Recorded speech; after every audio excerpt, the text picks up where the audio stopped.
Hi నమస్తే, welcome to professor Jayashankar TV. ఈరోజు topic వచ్చేసి ఏదైతే రాహుల్ గాంధీ ఈసీ మీద చేసిన ఆరోపణల పైన అది నిజమా అబద్ధమా అనే టాపిక్ మనం తెలుసుకునే ప్రయత్నం చేద్దాం.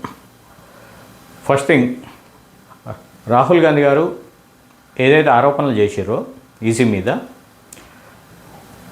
ఓట్ చోరీ అయింది అని చెప్తున్నారో, అందులో కొన్ని ఛానల్స్ రాహుల్ గాంధీ గారు ఏదైతే ఇన్ఫర్మేషన్ ఇచ్చారో ఆ ఇన్ఫర్మేషన్ పట్టుకొని ఆ హౌజెస్కి వెళ్ళి ఎంక్వైరీ చేయడం, ఆ హౌజెస్లో ఏదైతే రాహుల్ గాంధీ చెప్పిన ఇన్ఫర్మేషన్ కరెక్ట్ ఉందో అది కరెక్ట్ ఉండడం, ఒకటే ఇంట్లో 80 ఓట్లు నమోదవ్వడం, ప్లస్ ఒక ఇంట్లో ఒకటే వ్యక్తి 4 ప్లేసులలో ఓటర్ రికార్డ్ అయి ఉండడం, ఇవన్నీ రాహుల్ గాంధీ చేసిన ఆరోపణలు.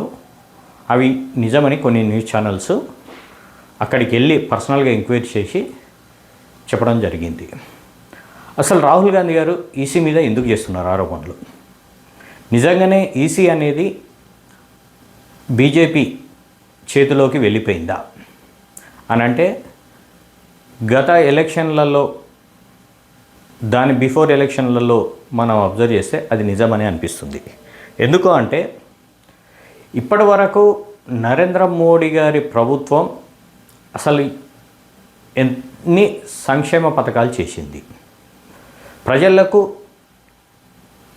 ఎంతవరకు ఉపయోగపడ్డది ప్రభుత్వం అనేది, అసలు ప్రజలలో నరేంద్ర మోడీ గారి ప్రభుత్వం మీద వ్యతిరేకతనే లేదా మరి? ఎందుకంటే అసలు నరేంద్ర మోడీ చేసిన పథకాలు ఎంతవరకు కరెక్ట్గా ఉన్నాయి, దేశ ప్రయోజనాలు ఎంతవరకు కాపాడుతుండు అనేది మనం రెగ్యులర్గా చూస్తే అసలు ఇప్పటివరకు నిరుద్యోగత అనేది దేశంలో ఘోరంగా పెరిగిపోయింది. రెండవది వచ్చేసి నిత్యావసర వస్తువులు, అదే అసలు చెప్పాలి అని అంటే ఆకాశాన్ని అంటుకున్నాయి. పెట్రోల్ ధరలు ఘోరంగా పెరిగిపోయినాయి.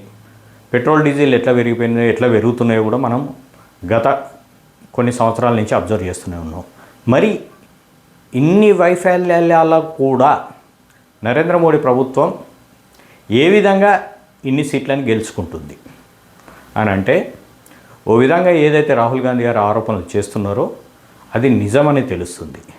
ఒక కాన్స్టిట్యున్సీని మాత్రమే ఆయన ఎగ్జాంపుల్గా తీసుకొని 1,00,000 ఓట్ల చిల్లర ఓట్ చోరీ జరిగింది, ఫేక్ ఓటర్స్ ఉన్నారు అని చెప్పేసి ఆయనే ప్రూఫ్స్తో సహా బయట పెట్టినప్పుడు ఈసీ తన బాధ్యతగా ఆయన ఇచ్చిన ఆరోపణలు లైవ్గా చూపించిండు, పార్లమెంట్లో మాట్లాడిండు.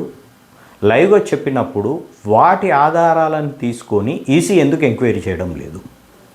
ఈసీ రిటర్న్గా రాహుల్ గాంధీ గారి మీదనే ఆరోపణలు చేస్తుంది.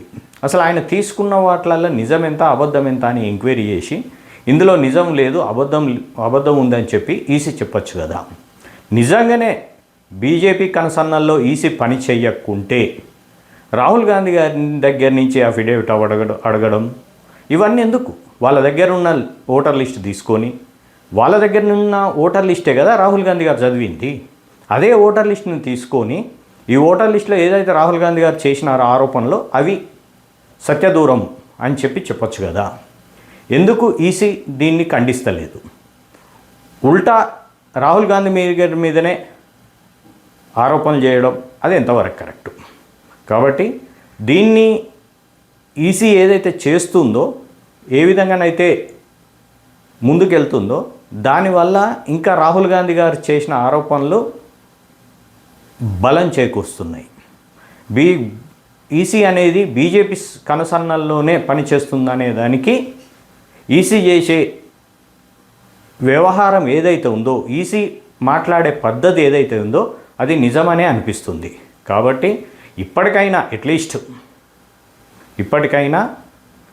ఏదైతే రాహుల్ గాంధీ చేసిన ఆరోపణలు ఉన్నాయో వాటిని ఎంక్వైరీ చేసి అవి నిజమా అబద్ధమా ప్రూఫ్స్తో సహా ఈసీ బయట పెడితే ఈసీ మీద వస్తున్న ఆరోపణలు నిజమా అబద్ధం అనేది తెలుస్తుంది. అంతేగాని ఒకరి మీద ఒకరు ఆరోపణలు చేసుకున్నంత మాత్రాన వచ్చే లాభం ఎటువంటిది లేదు.